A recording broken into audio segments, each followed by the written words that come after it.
বৃন্দ এবং আমাদের সামনে থাকা আমাদের সাংবাদিক ভাইয়েরা, গণমাধ্যমের ভাইয়েরা এবং আম জনতা দলের সহযোদ্ধারা যারা এখানে উপস্থিত আছেন, সবাইকে একটি জরুরি খবর আমরা দিচ্ছি। সেটি হলো হিরো আলম ভাই আম জনতা দলের রাজনীতি করার উদ্দেশ্যে আজকে এর সদস্য ফর্ম পূরণ করেছেন। আমি আমাদের দলের সদস্য স্মারকটি হিরো আলম ভাইয়ের হাতে তুলে দেব, সবাই একটু সহযোগিতা করবেন।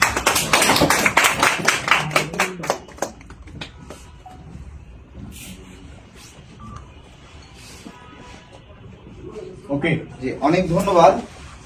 আমরা হিরো আলম ভাইকে ফুল দিয়ে আম জনতা দলে আমরা একটু অভিনন্দন জানাই। একটু আসেন, একটু সবাই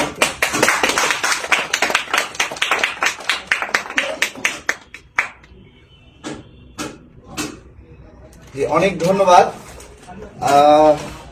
এটি হলো আমরা একটু আবার বসি, একটু ঠিক আছে বসি।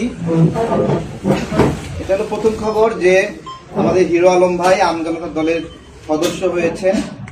এখনো তো কোনো কমিটিতে আমরা পদ দিইনি। আপনারা একটু জিজ্ঞাসা করতে পারেন যে হিরো আলম ভাই আমরা জানতে চাই আপনার কাছে যে আপনি কেন আম জনতা দলের সদস্য হলেন। এক নম্বর ঘটনা, সবাইকে আসসালামু আলাইকুম।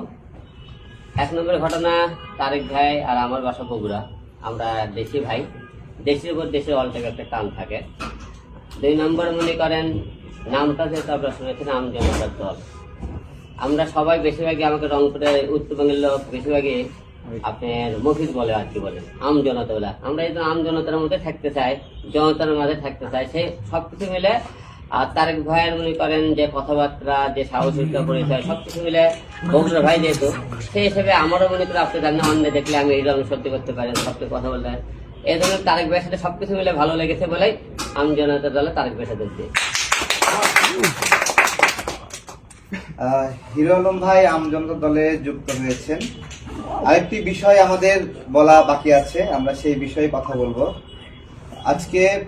হিরো আলম ভাই বগুড়া 4 আসনে নির্বাচন করার উদ্দেশ্যে আমাদের কাছে মনোনয়নের জন্য আবেদন করেন। আমি একটু আবেদন ফর্মটা সবাইকে দেখাই। এই যে আবেদন ফর্মটা একটু দেখবেন, ঠিক আছে? আলম ভাই একটু হাত দিয়ে ধরতেন। না, এটা হলো আমাদের আবেদন করেছেন আজকে। যেহেতু খুব অল্প সময়, সেহেতু সবগুলো ঘটনা একটা প্ল্যাটফর্মে একসাথে দেখাতে হচ্ছে। তো হিরো আলম ভাই, আপনাকে অভিনন্দন, আপনি আমাদের জন্য মনোনয়নের জন্য আগ্রহ দেখিয়েছেন। এটা হলো আপনার মনোনয়নের স্মারক, সদস্য স্মারকের মতোই মনোনয়ন স্মারক, এটা আপনার কাছে রাখবেন। আর আমরা এই মনোনয়নের বিষয়ে আমাদের প্রাথমিকভাবে সভাপতি, সাধারণ সম্পাদক সহ আমরা বসেছিলাম। তো তখন অনুমোদনের পরে আমাদের দলের ভিতরে আমাদের সহযোদ্ধাদের মধ্যে আমাদের কয়েকজন সহযোদ্ধা আপত্তি জানান যে হিরো আলম ভাই আমাদের সংগঠনে আপনার মানে থাকা উচিত না। তো এই বিষয়ে আমরা একটা ছোট এই সময়ের মধ্যে একটা ভোটও করেছিলাম। তো আমাদের সহযোদ্ধাদের মধ্যে সম্ভবত সেখানে 15 জন ছিল, না 17 জন ছিল। আচ্ছা, 17 জনের মধ্যে 11 জন, প্রথমে 9 জন, পরবর্তীতে 2 জন যুক্ত হয়ে আরো 11 জন এই বিষয়ে সমর্থন জানায়। তো পরবর্তীতে আবারও আমাদের সভাপতি কর্নেল অবসরপ্রাপ্ত মিয়া মুসুজ্জামান সাহেবকে আমরা এই বিষয়টি অবগত করি। তো এইটা একটা বিষয় রয়েছে যে হিরো আলম ভাই অনেক ফানি ভিডিও করেন, হাস্যকর নাটক করেন, অথবা একটু ভিন্ন সুরে গান গান। তো সেই বিষয়গুলো আমাদের মধ্যে আলোচিত হচ্ছিল। সবকিছু মিলিয়ে আমরা এর আগে ঢাকাতে আরাফাত সাহেবের সঙ্গে আপনি নির্বাচন করেছিলেন। সেই সময় আমরা হিরো আলম ভাইকে আমরা মারধরের ঘটনা, হেনস্থার ঘটনা আমরা দেখেছিলাম।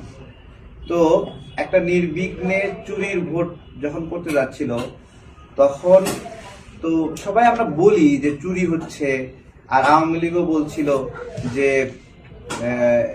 অংশগ্রহণ না করলে আমাদের কি করা আছে।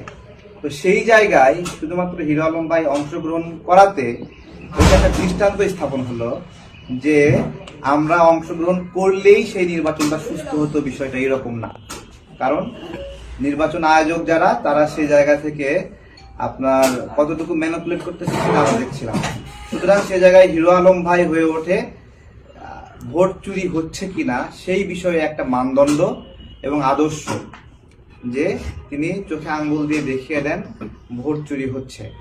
আমরা মনে করি বগুড়া 4 আসনে উনি নির্বাচন করছেন, আমরা আশা করি এর আগে যে রকম ভাবে উনি হেনস্থার শিকার হয়েছিলেন, হামলার শিকার হয়েছিলেন, এইবার বগুড়াতে গিয়ে বগুড়াতে সুষ্ঠু নির্বাচন হচ্ছে কিনা বা সারা দেশে সুষ্ঠু নির্বাচন হচ্ছে কিনা, হিরো আলম ভাই আবারও আক্রান্ত হচ্ছেন কিনা, তা সেটা একটা আবারও মানদণ্ডে রূপান্তরিত হবে। তো সেখানে যারা অপরাপর প্রতিদ্বন্দ্বী আছেন, আমাদের পক্ষ থেকে আহ্বান থাকবে যে আপনারা তাকে একজন প্রতিদ্বন্দ্বী হিসেবে নেবেন। প্রতিদ্বন্দ্বী তো থাকবেই। আমরা যদি এরকম আশা করি যে কোনো প্রতিদ্বন্দ্বিতা ছাড়া খুব আরামে আটার ভিতর থেকে চুল বের করলে যেরকম আটা বুঝতে পারে না, সেরকম ভাবে মন মানে জয়ী হয়ে এসে সংসদে বসবেন, সেটা তো প্রত্যাশা করা ঠিক না। এমন তো প্রত্যাশা করা ঠিক না যে বিনা প্রতিদ্বন্দ্বিতায় কেউ একজনকে বসিয়ে দেবে, তাই না? এই বিষয়গুলো আমরা বিবেচনা করছিলাম। আর অনেক হাসি তামাশা হবে আমরা জানি, ট্রোল হবে আমরা জানি। আসলে আমরা আমজনতা দল গঠনের প্রক্রিয়া থেকে নিবন্ধনের প্রক্রিয়ায় বাধাপ্রাপ্ত হইলাম। এরপরে যখনই বিভিন্ন বিষয় আসে, আমাদের জায়গা থেকে লজিক্যালি আমরা সেই জায়গায় প্রোটেস্ট করাতে আমাদেরকে অনেকে হেনস্থা করে, হয়রানি করে। তো আমরা তারপরেও এই ঝুঁকিটা নিয়েছি যে হিরো আলম ভাইয়ের বিষয়ে, যেহেতু আমাদের সংগঠনের ভিতরেই বিরোধিতা আছে কিছু, সেহেতু সমাজের পক্ষ থেকেও একটা বাধা আসবে, বিরোধিতা আসবে, হাস্যরস করবে। আমরা এই বিষয়টা দেখতে চাই। ঠিক আছে, আমরা পুরাটা ফ্লোর হিরো আলমের ভাইয়ের হাতে ছেড়ে দেব। তার আগে আমাদের দলীয় প্রত্যয়ন, মনোনয়নের চূড়ান্ত প্রত্যয়ন, সেটা আমরা একটু সাংবাদিক ভাইদের উদ্দেশ্যে দেখাতে চাই এবং ভাইয়ের হাতে তুলে দিতে চাই। আবার একটু দাঁড়াই।